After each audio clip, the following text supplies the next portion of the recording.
বিশ্বের বিভিন্ন দেশ যখন মূল্যস্ফীতি কমাতে চালাচ্ছে জোর চেষ্টা, ব্যাংক ঋণের সুদহার কমানো সহ নিচ্ছে নানা পদক্ষেপ, তখনই জাতিসংঘের খাদ্য ও কৃষি বিষয়ক সংস্থা FAO জানালো আবারও খাদ্যপণ্যের দাম বৃদ্ধির রেকর্ড গড়েছে বিশ্ববাজার। 2022 সালের মার্চের পর গেল সেপ্টেম্বরে সর্বোচ্চ দামে বেচাকেনা হয়েছে নিত্যপণ্য।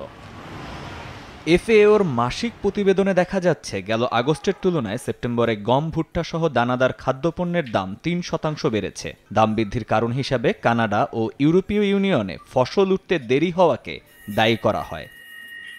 ঊর্ধ্বমুখী দামের তালিকায় থাকা চিনির দাম এক মাসের ব্যবধানে 10.4% বেড়েছে গেল সেপ্টেম্বরে। তবে গত বছর একই সময়ের তুলনায় তা মিলছে 22.7% কম দামে। চিনি উৎপাদনের শীর্ষ দেশ ব্রাজিলের আখ চাষে চলমান খরা ও ভারতে ইথানল উৎপাদনে নিষেধাজ্ঞা তুলে নেয়ার পূর্বাভাসই বেড়েছে পণ্যটির দাম।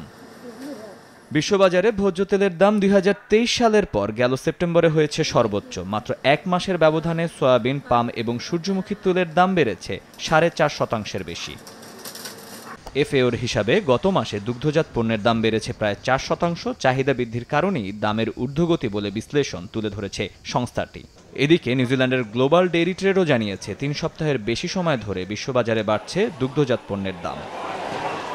তবে মাংসের দামের সূচক ছিল কিছুটা সহনীয়। আগস্টের তুলনায় মাংসের দাম বেড়েছে 0.4%। তবে গত বছরের সেপ্টেম্বরের সঙ্গে তুলনা করলে এ দাম প্রায় 5%-এর বেশি।